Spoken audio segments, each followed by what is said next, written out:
Pengantar Organisasi dan Bisnis, Kurnia Prianto, 1610-2145-0311. Bab 1, Pendahuluan. Teori manajemen yang dipelajari para manajer penting sekali dalam menuntun tindakan ke arah pengelolaan berbagai bidang organisasi melalui kegiatannya sesuai dengan fakta di lapangan. Teori manajemen akan memandu tindakan para manajer dan pegawai mencapai tujuan organisasi perusahaan atau bisnis dan organisasi jasa pelayanan bagi masyarakat. Bab 2, Manajemen. Definisi manajemen. Manajemen adalah suatu proses di mana seseorang dapat mengatur segala sesuatu yang dikerjakan oleh individu atau kelompok.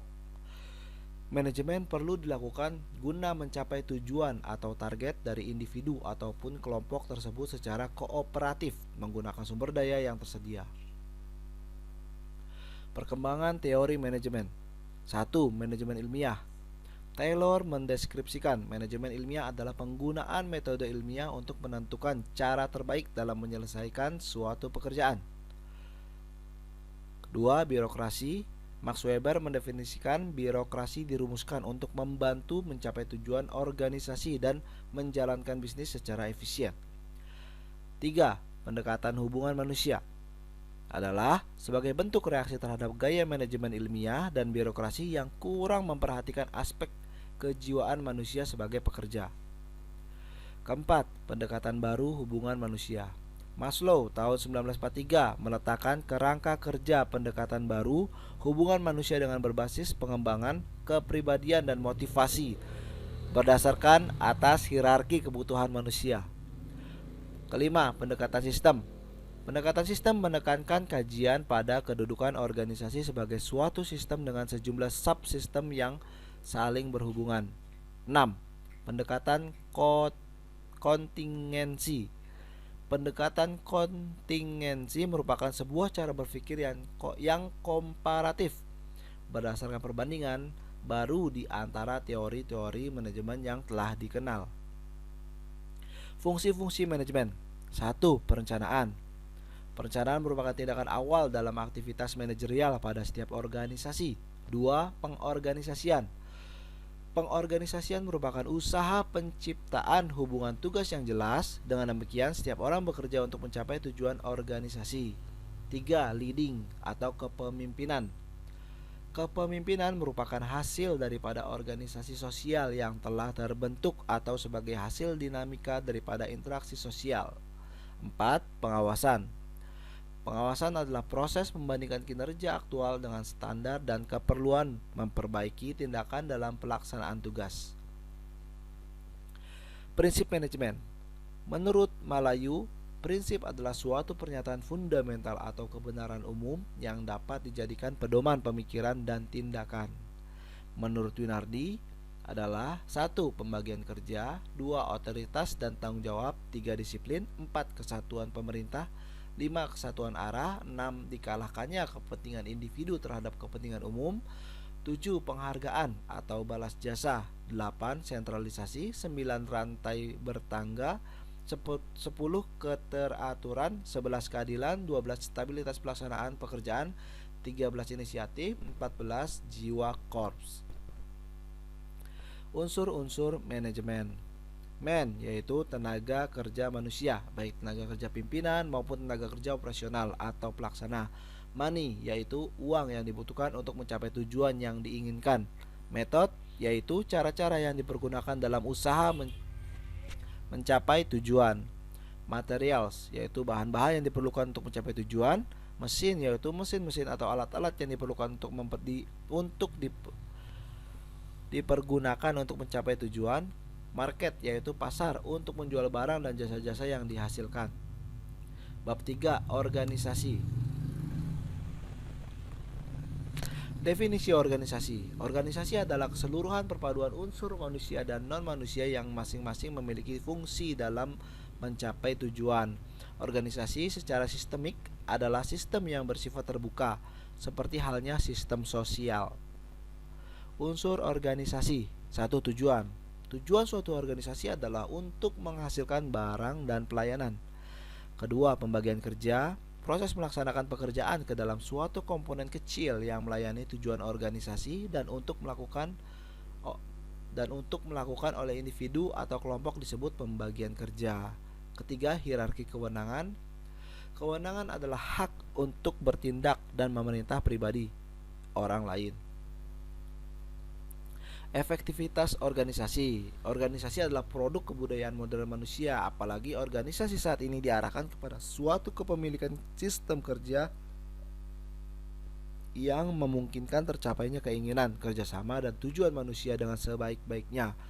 Karena itu, dalam organisasi selalu semua perangkat ditata sedemikian rupa untuk mencapai efektivitas atau hasil guna dalam setiap organisasi. Baik individu maupun kelompok kerja memiliki kontribusi penting dalam menentukan efektivitas organisasi. Prinsip organisasi. Fayol mengusulkan 14 prinsip. 1. Pembagian kerja, wewenang, disiplin, kesatuan komando, kesatuan arah, mendahulukan kepentingan umum, remunerasi atau gaji yang disesuaikan, sentralisasi, keterlibatan pegawai, rantai skalar atau garis wewenang manajemen, tata tertib, keadilan, stabilitas, masuknya ke dalam masa kerja pegawai, inisiatif, esprit de corps, yaitu mendorong keselarasan dan kesatuan dalam organisasi. Bentuk organisasi. 1. Organisasi lini. Suatu bentuk organisasi yang di dalamnya terdapat garis wewenang yang berhubungan langsung secara vertikal antara atasan dengan bawahan. Organisasi fungsional. Suatu organisasi di mana wewenang dari pemimpin tertinggi dilimpahkan kepada kepala bagian yang mempunyai jabatan fungsional. Ketiga, organisasi lini dan staf. Suatu bentuk organisasi di mana pelimpahan wewenang berlangsung secara vertikal dan sepenuhnya dari pucuk pimpinan ke kepala bagian di bawahnya serta masing-masing pejabat. 4.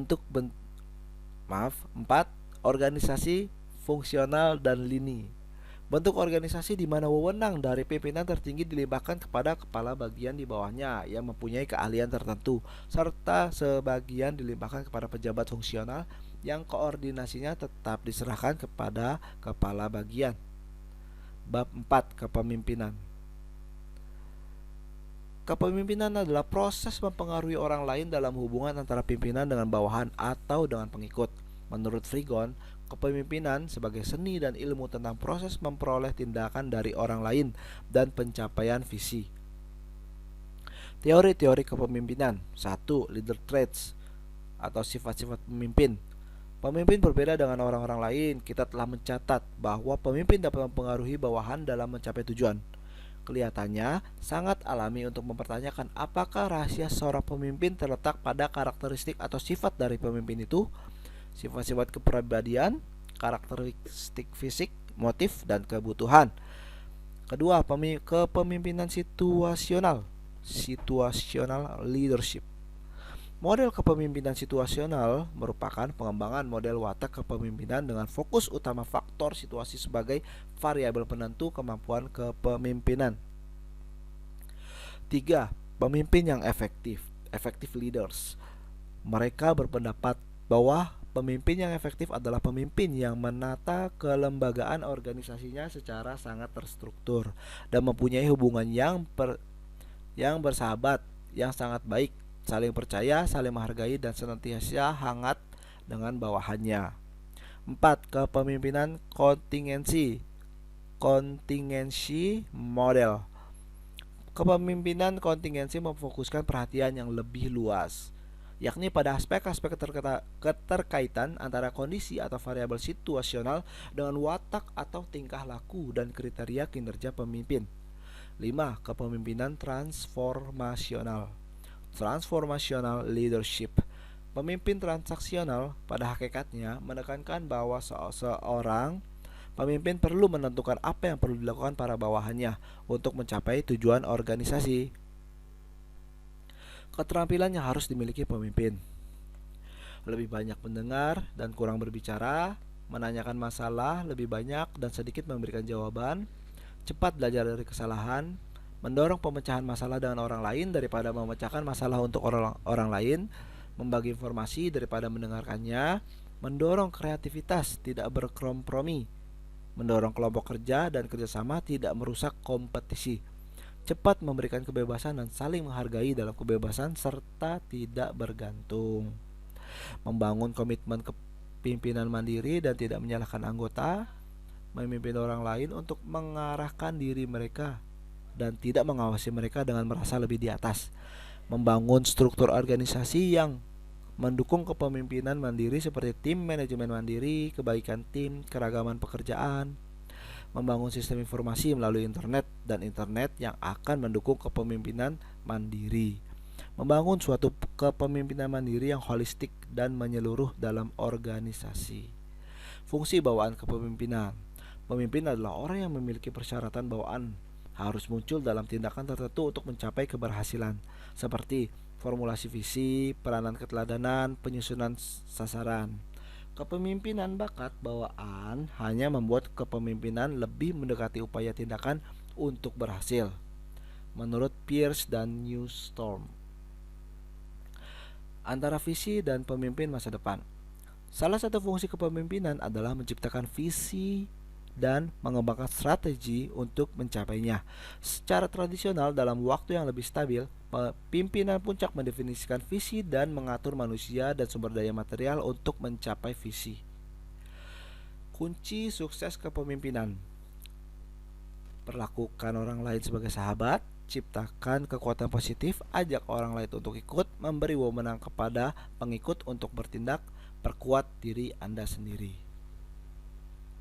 Bab 5. Komunikasi organisasi. Latar belakang: bagaimanapun, hubungan komunikasi dan keberhasilan organisasi adalah memiliki hubungan. Sebab dengan meningkatkan atau mengembangkan komunikasi organisasi adalah meningkatkan organisasi. Banyak elemen-elemen universal yang membuat suatu organisasi ideal. Elemen-elemen itu dapat digunakan untuk mengubah suatu organisasi yang berfungsi baik. Memilih hal-hal yang baik meliputi hal-hal tersebut. Semua elemen tersebut berhubungan dengan keinginan mencapai hasil atau kinerja organisasi. Definisi komunikasi organisasi. Organisasi dan komunikasi dapat dilihat dari perspektif manajemen, yaitu kreativitas dan produktivitas. Organisasi membutuhkan peningkatan kualitas hidup dalam tempat bekerja. Sedangkan dari perspektif pekerja, berarti mempelajari komunikasi organisasi menempatkan upaya untuk menemukan cara-cara untuk meningkatkan kualitas hidup para pekerja. Sifat dasar komunikasi. Pertama, seseorang membutuhkan informasi. Kebutuhan orang terhadap penguat sosial. Selanjutnya, seseorang mengarahkan yang lain menggunakan komunikasi. Manusia berkomunikasi untuk mencapai sesuatu. Komunikasi bersifat dinamis dan berjalan terus. Komunikasi bersifat fundamental dan bertujuan bermanfaat. Komunikasi adalah bersifat kebutuhan sosial. Komunikasi adalah bersifat kompleks. Model komunikasi adalah sebuah model konseptual untuk menjelaskan proses komunikasi manusia dan memperlihatkan proses komunikasi dengan menggunakan berbagai simbol. Elemen komunikasi: pengirim pesan, penerima pesan, pesannya, tujuan, iklim sosial, dan umpan balik. Bab 5. Motivasi. Pengertian: istilah motivasi bersumber dari kata dalam bahasa Latin, yaitu movere, yang berarti menggerakkan. Motivasi dapat diartikan sebagai kekuatan atau energi seseorang yang dapat menimbulkan tingkat persistensi dan entusiasmenya dalam melaksanakan suatu kegiatan, baik yang bersumber dari dalam diri individu itu sendiri atau motivasi intrinsik maupun dari luar individu, motivasi ekstrinsik. Teori-teori motivasi. Teori Maslow membagi jenjang motivasi, yaitu 1. Fisiologis, lapar haus, ketenangan dan keamanan. 3. Cinta dan perasaan, memiliki. 4. Harga diri, prestasi dan pengakuan. 5. Aktualisasi diri, self actualization. Teori X dan Y. Teori ini disarankan oleh Douglas McGregor dengan mengajukan 2 perbedaan pandangan terhadap manusia. Teori maturity argyris, yaitu mengembangkan kontinum dari ketidakmatangan menuju pada kematangan, immaturity to maturity, yang didasarkan pada perubahan sifat manusia dari pasif ke aktif. Dari tergantung ke tidak tergantung, dari kurang adanya kesadaran ke kesadaran dan pengendalian diri, dan seterusnya. Clayton, teori Alderfer. Clayton Alderfer mengorganisasikan ulang tingkatan kebutuhan sebagaimana teori Maslow ke dalam 3 tingkatan, yaitu 1. Kebutuhan eksistensi, 2. Kebutuhan berhubungan dengan orang lain, 3. Kebutuhan pertumbuhan. Model teori Alfred menggambarkan bahwa kebutuhan akan eksistensi berhubungan dengan kebaikan fisik, sebagaimana kebutuhan psikologikal dan keamanan pada teori Maslow. Teori McClellan berkaitan dengan bagaimana kebutuhan individu dan faktor lingkungan berpadu dengan 3 kebutuhan dasar manusia, yaitu kebutuhan berprestasi, kebutuhan kekuasaan, dan kebutuhan akan afiliasi atau kerjasama. Sekian dan terima kasih. Wassalamualaikum warahmatullahi wabarakatuh.